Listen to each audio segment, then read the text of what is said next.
Hello lovelies, welcome to the channel. It's Chrissy with you today, and it is my turn up on the Kitaholics YouTube channel to show you what I've been doing with the September kits. So I'm starting today with a 12x12 layout. Now I really wanted to give this paste a go. This is the Steel Color Blast paste. Now what I do know about these, well, I use them a lot, and what I always make sure to do with these pastes is they always dry a different color than what's in the tub. So when they've sat for a while and they've dried, you actually get a different color. So that's why when I started this video, I did this first and then I let it sit for a day. I had visitors and I had a few little pockets of time here and there to get this done. So I didn't get it all done in one sitting. I think I got it done over 3 days. And the first thing I wanted to do was to just put this down, let it dry, and then go from there. So that's what I started with. I used my favorite spatula.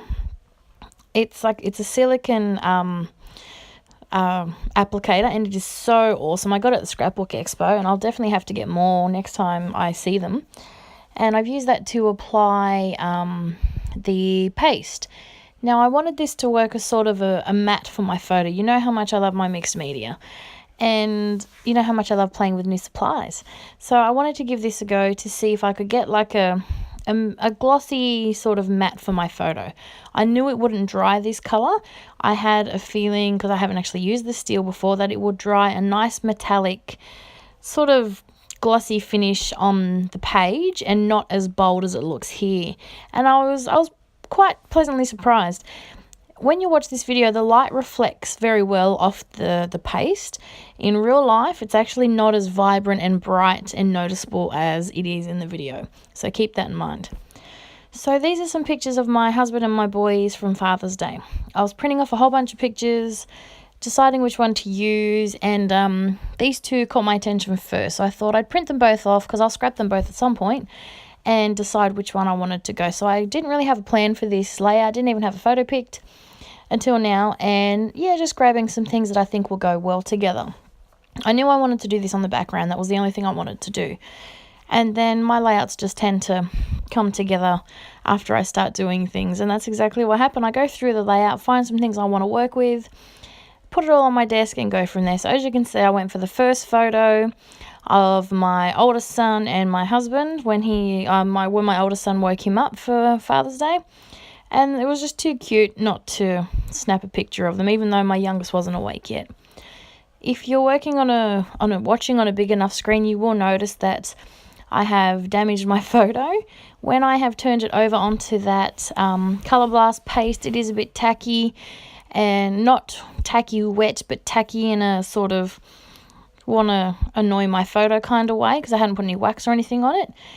I was considering reprinting the photo, but then as you'll see when I finish the layout, I've actually put things on the photo, so I'll just go with it. Now these are all digital photos. I have digital copies of all of this, so it's not a big deal, and I have the process, but I feel that it's not a big deal if the photo has a few marks on it.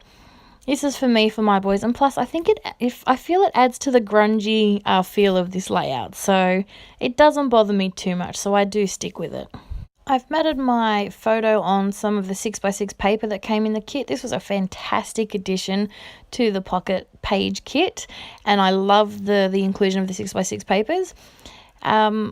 If you haven't watched one of my Kitaholic videos before, I get all 4 kits. The main kit, the Project Life, the embellishment, and the mixed media kit, and I just mix all my supplies together and use all of them together. But I am almost certain that the 6x6 paper came in the Project Life kit. And because normally I use my Project Life cards to mat some of my photos, because I really have a problem with cutting into 12x12 pieces of pattern paper. I really struggle because they're just so pretty, and I worried that, well, what if I want to use it for a layout? Yeah, I'm trying to work past that, but yes, I do struggle. So I tend to use the Project Life cards. In this case, the 6x6 papers that you got was fantastic for this. So I've matted my photo. Now, one of the 6x6 pieces I had cut apart pieces, and one of them said World's Greatest Dad, I think, yeah. And I just thought it was perfect for this picture, so I had to use it. And then because I had it already cut ready to go, Next thing I know, all of these pieces are just coming together, so I continue to work on my cluster. I love how the offset is working. The picture isn't exactly straight, and I've moved the cluster on a bit of a diagonal offset as well, and I love how that looks. It's my favorite whole favorite part of this spread. I just love how it's come together. So literally, I'm just pulling things out of my plate of awesomeness. If you didn't see it there, it's just if you haven't heard about the plate of awesomeness, it is just a little dip platter plate. That's a bit of a tongue twister. Dip platter plate that I got from a cheapie shop. It's just got 4 little compartments, and I use it to store my embellishments, so I can just pull them out, sit them on my desk, and go through them and use them. I put the die cuts, the wood veneer, everything in there. So I've just rifled through that and found some things that I think will work. I love the wood veneer chevrons. They are my absolute favourite embellishment of all time. And yeah, this cluster came together really, really quickly. I adore it. I love clusters, and I love it when they come together so perfectly.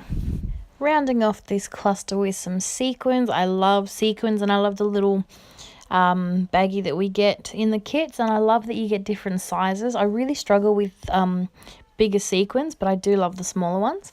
Using some of those and then some bling to round out my cluster. I love my cluster, I really do. I love it when a cluster comes together so perfectly. I find that enamel dots, bling and sequins are the perfect little, what's the word? It's just the perfect way to round out a cluster, I find. So as you can see, lighting's changed again. This is when I'm finishing up the layout. This is the 3rd day, and this is natural sunlight coming through my window. And yeah, I'm just finishing off my layout. Now I know I wanted to use some of these stickers. I love these. These are my absolute favorite tiny word stickers, and I'm so excited that we got them in the kit. How awesome is that for value? It's an entire booklet of phrase stickers. So yeah, adding them to my cluster just to give it a little bit more, because I didn't want to do any journaling on this page because I like the background as it is and I didn't want to add anything else to it. So I'm just adding some phrase stickers, and then I'm going to use these for my title. I wasn't 100% sure about my title because I do love all the, I was going to say white space, but it's not exactly white, but you know what I mean. I do love all the free space, but then I thought, why not? I'll give it a go. And I just go with father and son with these. These are my favourite alphas as well. I love the this style. I have another packet, and I've used them many, many times on layouts of my boys and my husband. They're just a really great, bold, chipboard thicker that I love. And yeah, then that's it for my layout. I did contemplate adding a border with my white gel pen, but I decided against it because I just really love how this layout is focused on that photo, how it stands out from the background very well, and with my little cluster. So I decided to go with that. It's one of my favorite layouts that I've done for a while. So I hope you've enjoyed the video. Thanks for watching, and I'll be back real soon. Bye for now.